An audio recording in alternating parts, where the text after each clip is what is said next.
to Brewer podcast from All About Beer, a conversation that goes beyond the brew house and into topics that matter to brewing professionals and curious drinkers. Visit allaboutbeer.com and follow on social media, and to support journalism in the beer space, check out patreon.com/allaboutbeer. I'm Marcus Baskerville of Weathered Souls, and this week I'm glad to be talking with my good friend Jeffrey Stuffings of Jester King Brewing. We'll get into it in a moment, but first this message. First Tea is a proud sponsor of the Brewer to Brewer podcast. They've been working with brewers on a wide range of ingredients and delicious beers. First Tea combines the flexibility of order sizes with the experience you need to create innovative and successful tea beers. They get you the most direct from farm tea selection, so you are working with flavorful and consistent products. You can find more about First Tea's collaborations with brewers and tea ingredients by visiting blog.firsttea.com. That's blog.firsttea.com. All right. What's up, Jeff? How are you doing today? I'm doing well, Marcus. How are you doing? Man, I can't complain. Well, I can, but, it's like I've been dealing a lot with the adjustment to Niara and going to kindergarten. Oh, my gosh. And, man, those traffic lines have been killing me. They have been killing me. And so I've been dealing with that the last 3 days, 45 minutes here, 45 minutes there. And it's like, man, there's so much I could be doing in this time right now than just sitting here in this line. Yeah, I know that's a big day. The first child going off to full-time school. Yeah.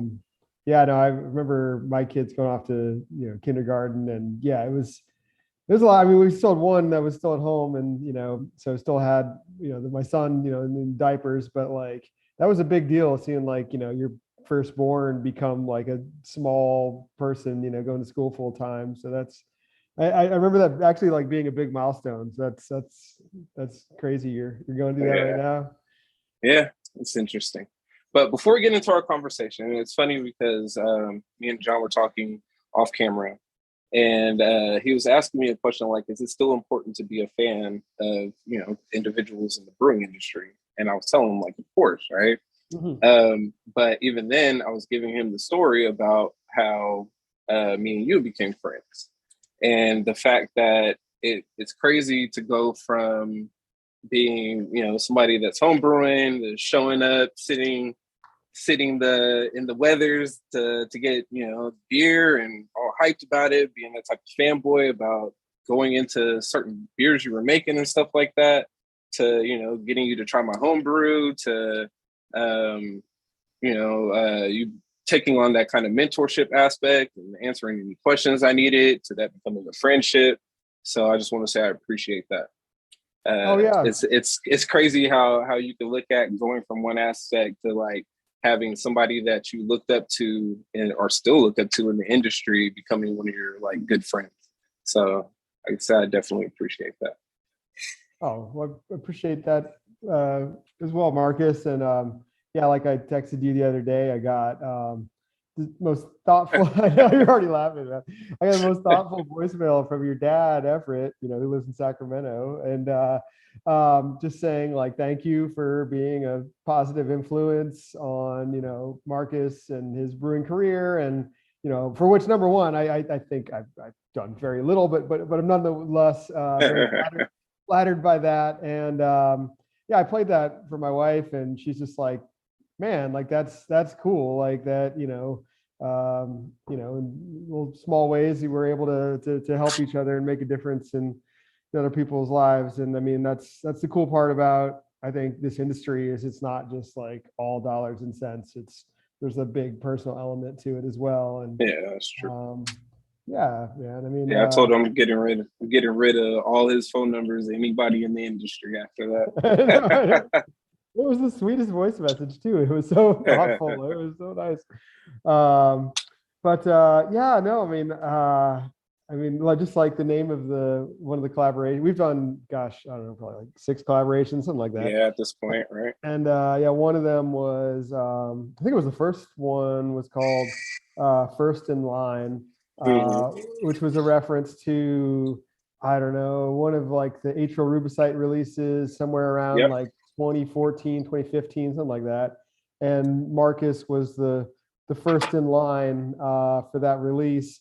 And, we'd already met, but I just remember like rolling into work and I was like, hey, Marcus, thanks for coming out for the release. So, I think it's amazing to, what you've done, which is like basically exactly what you said you were going to do. You're like, yeah, I'm going to open a brewery. I'm going to, focus on cool, barrel aged stuff and, meet so many aspiring brewers. And not to say that, other people aren't following through, but you did exactly what you said you were going to do. So, props to you for making that happen. It's not easy, as we all know in the beer industry. So, but no, that and I think about beer. There's very, very few people who have like huge egos, at least in my experience. And like, at a festival, like you'll hear people say, like, it's just beer. Like I remember at one of the Shelton Brothers festivals, two people were like fighting over like who was first in like the Cantillon line, and the crowd started chanting like, it's just beer. And so I don't know, I try to just take that attitude, like, just because you have a brewery that's, well known and people like your beer and, people might know who you are in the industry. Like we're just, as our artist likes to remind us, we're just a bunch of malt wetting hop sniffers. Yep. So, like we got it in on the brew floor on the wall. It's all about the beer, right? Yeah, exactly. So we get into a couple of questions. By the way, this is such a mind fuck that you're here to be doing, because usually like we're hanging out just talking about like basically what we did at the top of the show. I think most of our conversations are about like dad life than beer at this point, right? So yeah, no, it's just I love this format, but it's also like totally new for what we do. So what are you drinking on? I just pulled this from I'm upstairs where it's quiet, and so I'm away from our bar and our beer, but in our little meeting room fridge, we've got a bunch of guest beers that folks have either sent to us or we picked up when we were at various places around. So this is from Ale Song Brewing and Blending in Eugene, Oregon. I met those guys at the Firestone Walker Terroir project like 4 years ago or so. This is a blend of sour ales aged in French oak barrels with Pinot Gris, grape juice, and tangerines. It's pretty high gravity, 9.5%. Maybe not compared to your stouts, but pretty high alcohol. So this is it's nice. It's like tart, refreshing, very vinous. It's good. What about you? Do you got anything you're going? Yeah, I'm drinking one of your 2016 spawns. Oh, cool. Yeah, the Lavedra. I pulled one awesome. out of the cellar the other day. I was like, haven't had one of the old spawns in a while. It's tasting great. Oh, thanks, man. Appreciate that. Yeah, I've got I still have some Rise and Grind that I haven't opened yet. So we're gonna enter that into GABF this year. Nice. Are you gonna go out this year in person? Yes. Awesome. I'll be there this year. All right. So one of the things that people still always talk about when they talk about Jester King is the myth, the legend about how you guys started mixed fermentation. So I know that we've talked about it, but I've never really heard you talk about it outside of, just personal conversation. So since we're here, I want you to dispel the rumor about why you guys got into mixed fermentation. Yeah, I don't know where that came from. And for like you were referring to, somewhere, I don't know, 7 or 8 years ago, someone, I don't know how this is like one of these like internet rumors that we pursued mixed fermentation because we couldn't make clean beer. And, which I could definitely just to cut to the chase is not true.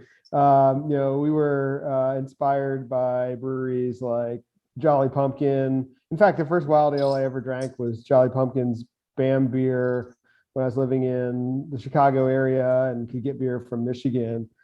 And then, that progressed to drinking, like Russian River and Allagash, and then, some of the European sour ale breweries like Cantillon and Dre Fontaine. And anyway, I just went down that rabbit hole of wild fermentation and, ultimately wanted to do farmhouse beers in Texas just to see if that style would work, and also to do something a little different. I mean, coming up in starting in 2007 with at least planning, we opened in 2010.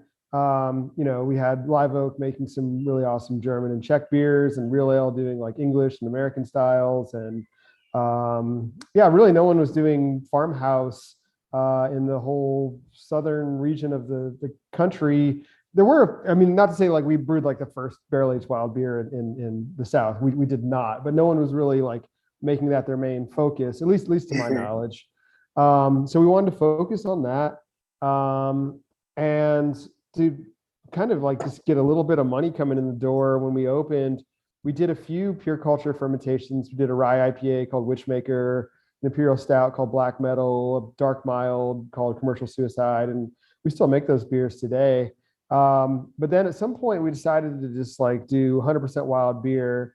And, for whatever reason, like you were saying, like it became, oh, well, Jester King stopped brewing clean beers. They're only doing wild beers because they, everything got infected. And I don't know where that really came from. We created a mixed culture, which is a blend of a couple brewers yeast, a couple saison strains, purportedly from like DuPont and Thierry, and then added that to like some bottle dregs from like Fantôme, and then just like some wild yeast we captured off of like plants and fruit berries and flora fauna around the brewery. Created the mixed culture, and just letting that mixed culture just run like a sourdough starter for years. And then in 2019, just like 3 or 4 months before COVID, decided to reintroduce clean beers, and we make some Helles and some Pils and some West Coast and hazy IPA now, which we sell on site. Basically, we started brewing those for folks who weren't into wild beer, and our business model has evolved throughout the years to be more less focused on distro and bottle releases, and more focused on just like people coming out to visit the brewery who maybe have never even had a wild ale before, and you certainly want them to try those beers, but like maybe they just want like a clean lager. So that's kind of was our decision to reintroduce pure culture. But not that rumor like eats me up or bothers me really much at all, but the proof is in the pudding. We make clean beers now, so it's not like we can't. So they can. Yes. Whoever came up with that. Yeah. All right. So one of the things that I always appreciated about your brewing career is the amount of collabs you've done. What made you actually want to get into doing those collabs, especially with the amount of travel and time it takes to do it? What gave you that passion to want to collaborate with so many people in the industry?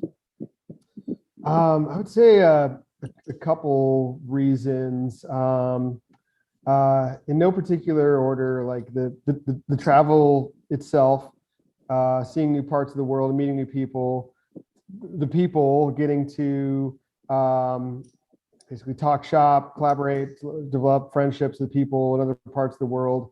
And because, not just because of the style of beer we make. I mean, for instance, like your brewery, I know you do collabs all across the country as well, and you're not necessarily making like wild ales with those collaborations. So also, like, as a brewery whose model is to sell a little bit of beer in a lot of places, just getting your name out there. Like, I remember I saw an interview with one of my favorite bands, High on Fire, which is like a heavy metal band, and they asked the lead singer, whose name is Matt Pike. They were like, "Hey Matt, why are you at South by Southwest?"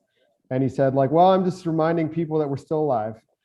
And so, I mean, that's kind of like, part of it as well, is like just continuing to, whether it be festivals or collaborations, just letting people know that, you're still out there making beer, or if you're coming up, letting them know who you are. Like it's a way of promoting your business and brand.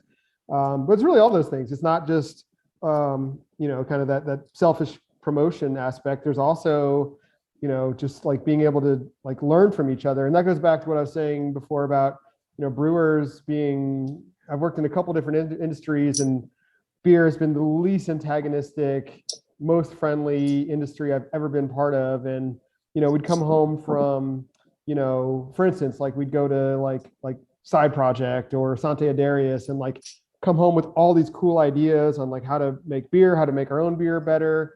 We would talk to them about what we do, hopefully inspire them to try new things or do things in a certain way or experiment.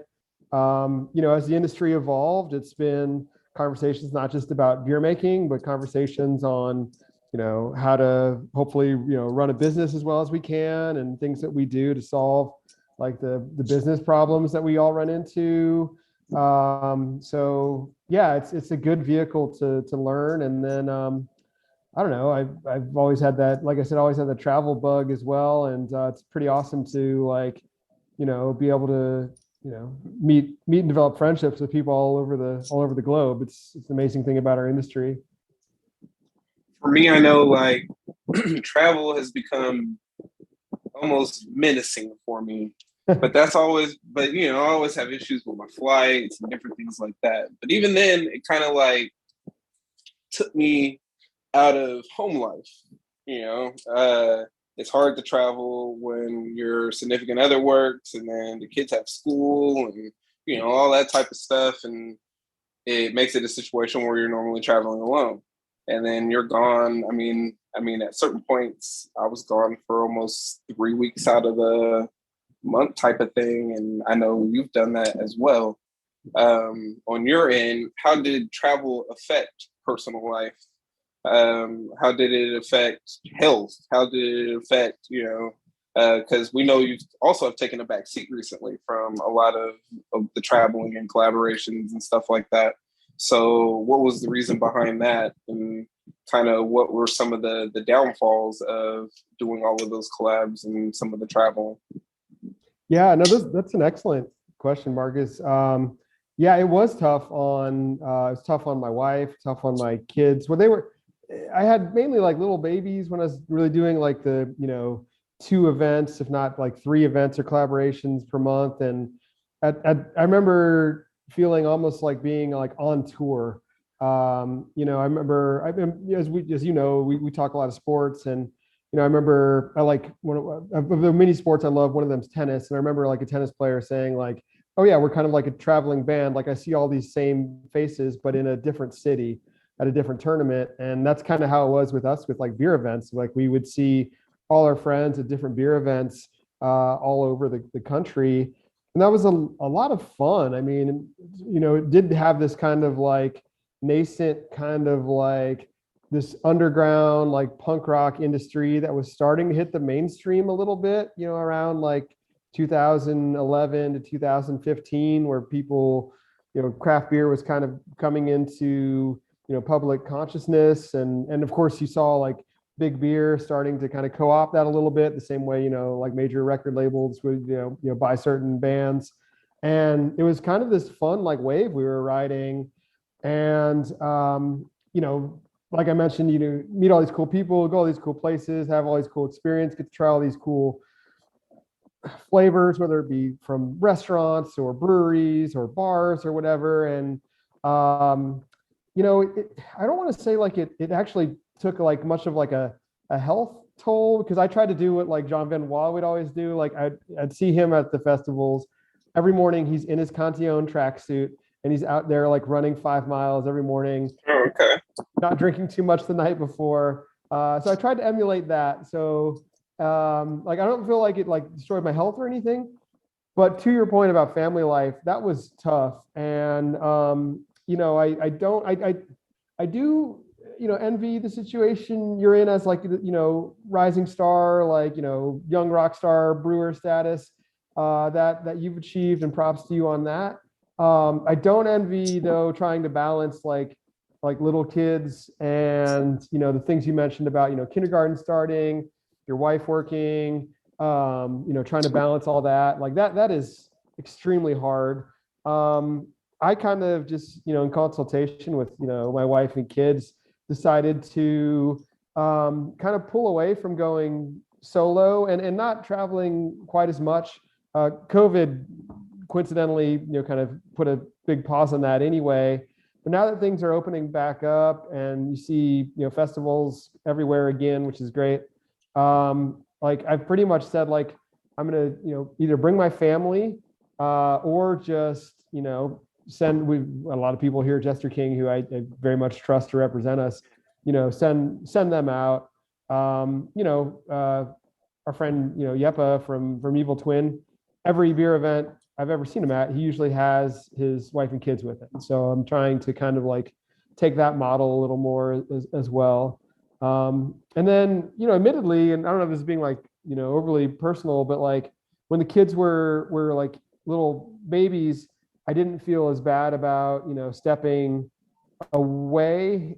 But now that like they're young people that, can communicate pretty well for their age and like have all these activities and can actually not just do like the stuff that can be difficult, like getting them off to school every morning and make sure all their like homework's done and their clothes are where they need to put, all that stuff, but they can also do like really fun stuff now, like go to some of the same music that I might like, or I go to some music that they like, or sporting events, or just activities that we like mutually have interest in.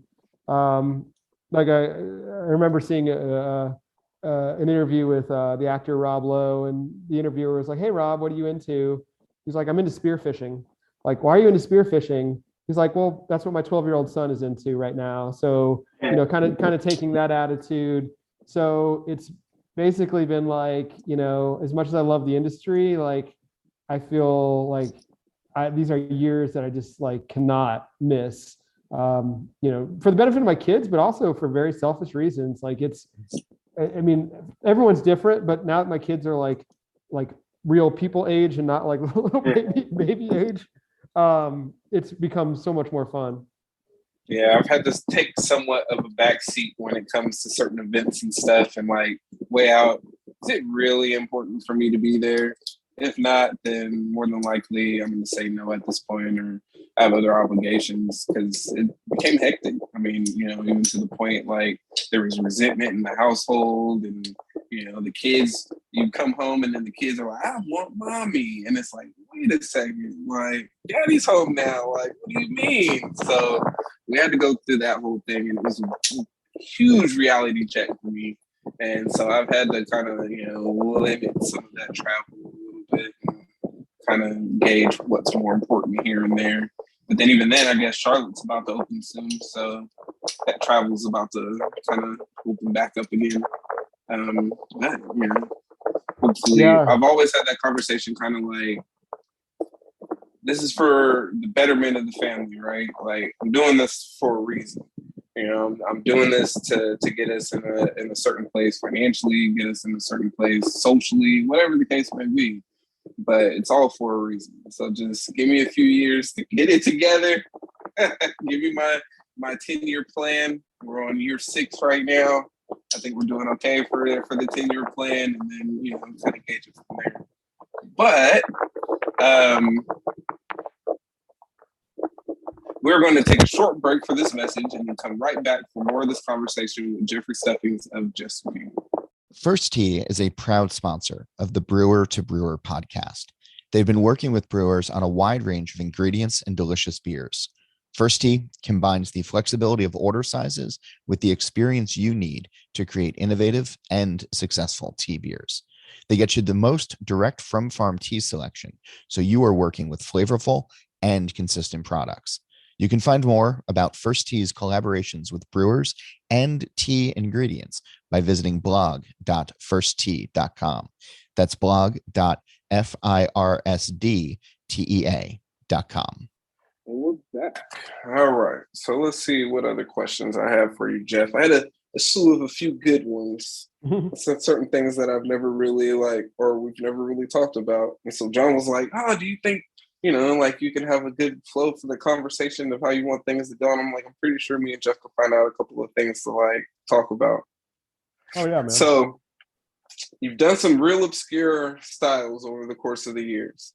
I mean, even I've participated in some of your obscure things, like when you did the hot stones. As far as all of the beers that you've done, collaborations and different things like that, what was your favorite, and what gives you the inspiration to want to explore so many different styles and so many different kind of philosophies within the brewing realm? Yeah, no, that's a good one. As far as my favorite, I think project we've done, I don't know. You know, I like what wild fermentation can do in like presenting, taking, the building blocks of beer and transforming them into something unique. And then I love like kind of combining the wine element into that as well, where, taking fruit and then transforming that like in conjunction with beer or just even wort. And so, I mean, if we're going on just like truly like what is my favorite to drink, I remember going to the McKellar Copenhagen beer celebration a long time ago. This is like 2014 or something, and drinking this cherry wine from Frederiksdal, which I'm trying to think, man. Have you had Frederiksdal? I don't think so.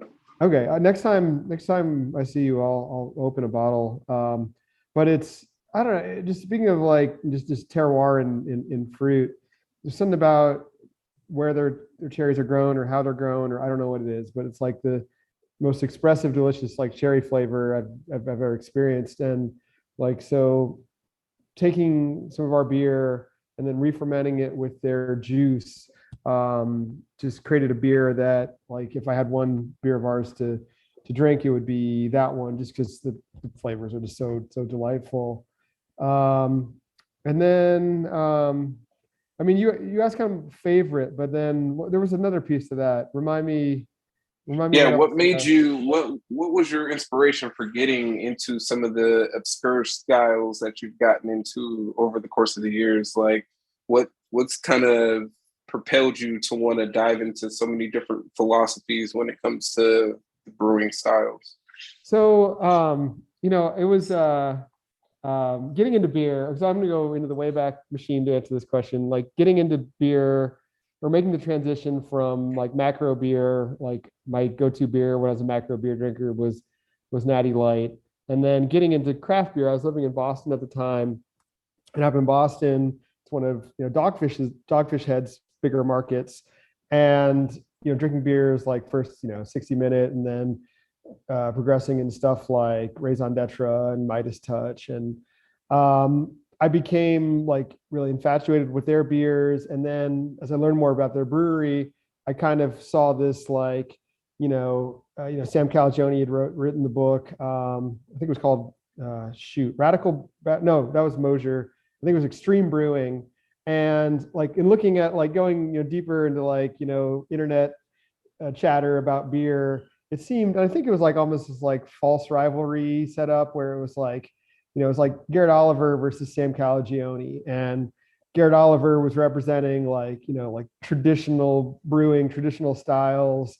And Calagione was just like, oh, we'll throw anything into the beer. It'll be amazing.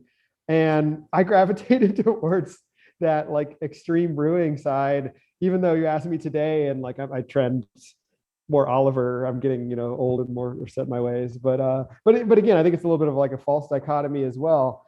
And like just the notion of like, beer being an extension of food was really appealing. And and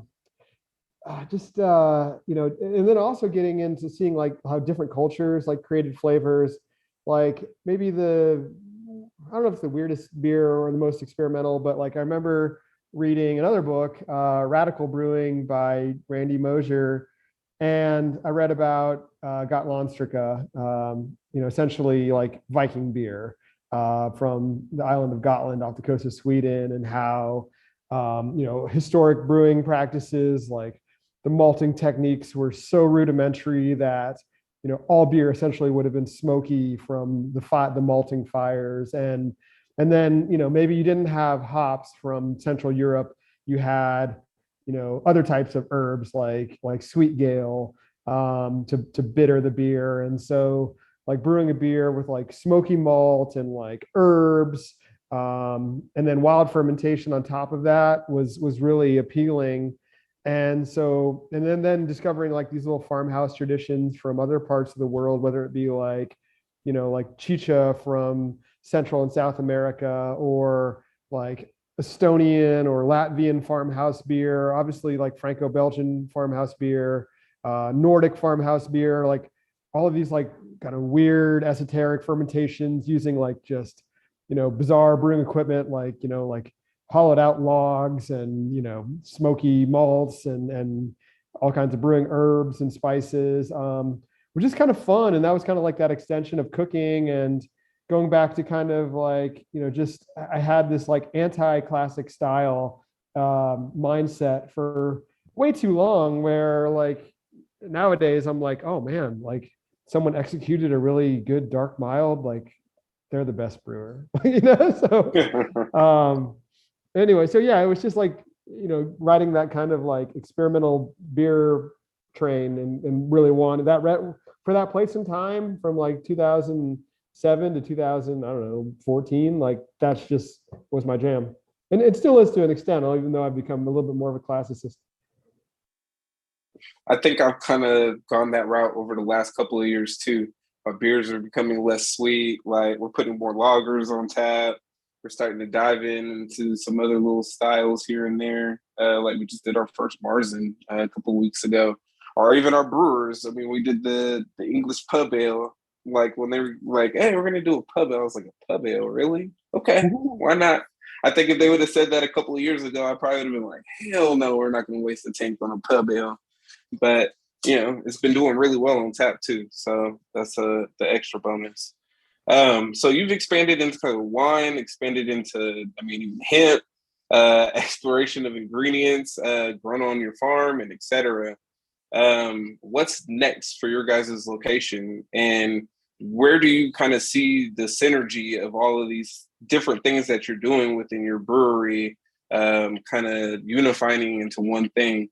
I know like a lot of breweries these days are trying to find ways to get people to come to their breweries. But I'm sure you've gone through the faults of COVID and stuff like that. But at least when I've been there, you guys have always had a pretty decent crowd. So being said that, what is some of the advice that you can give about building some of those synergies and building some of those things within the breweries to complement, things outside of just beer, but also within that, still making it about the beer and not just doing things for the sake of doing things? Yeah. For me, the tie that binds is fermentation. So, originally fermentation of beer, and then once various things became legalized, fermentation of cider, fermentation of wine, fermentation of bread, fermentation of pizza dough, as far as what's next. And we're still a little ways away, but taking our goats and then, starting a dairy and fermentation of cheese. There's a company up in Ann Arbor, Michigan that I'm very inspired by called Zingerman's, and like they've stayed local, they've stayed independent, and they just do a series of like artisan goods and crafts and foods. With they started out as a deli, so they maybe weren't necessarily as fermentation driven as Jester King, but just kind of keeping within that umbrella of like local agriculture, fermentation, native fermentation. That's kind of our calling card, and everything kind of has to stem from there in terms of what we make.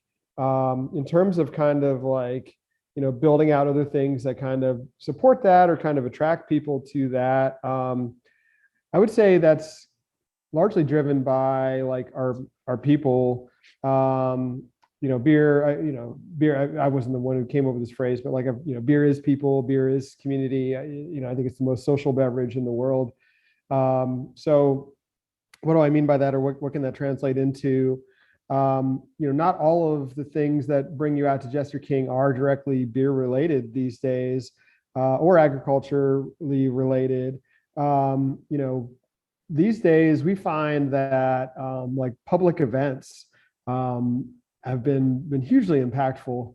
Like we can take, what otherwise is a slow weekend, maybe during the summer when it's like 1,000,000 degrees out here, and actually have like a decent crowd if we have a cool kind of event to go with it. It doesn't have to be like a major event. Like we're not putting on like a festival every weekend, but like, stuff that kind of stems from like our people, like for instance, like during like Pride Month, like our staff had, wanted to do drag bingo at Jester King, and that has been, enormously successful. I'm pleasantly surprised like how many people we get out every weekend. Or sorry, not every weekend, but like every month for drag bingo. What else do? We do a lot of music, Austin live music. We do like a 2-step night. We do folk music as well, and then we vary it up with other styles throughout the year.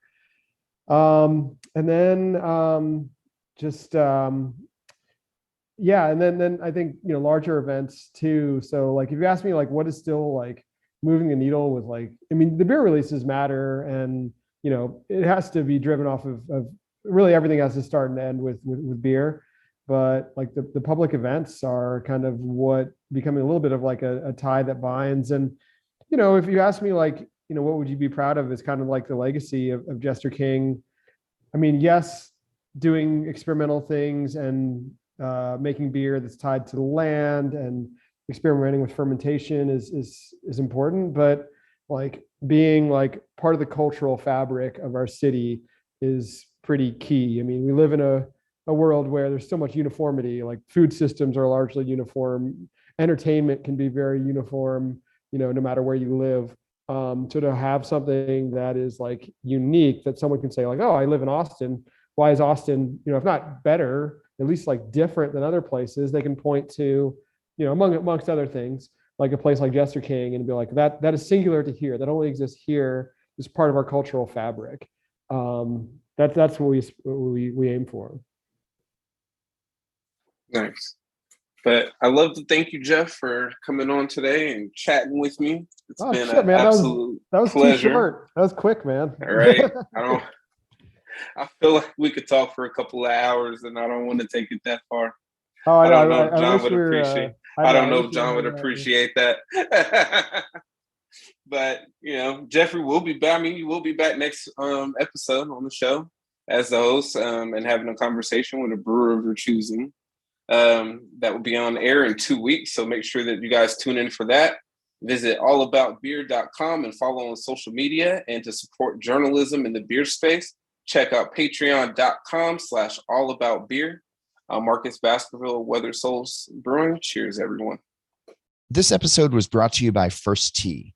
First Tea delivers the ingredients and experience brewers need for delicious beers and innovative flavors. Flexible order sizes and direct from farm teas for your next brew. Find out more about First Tea by visiting blog.firsttea.com. That's blog.firsttea.com.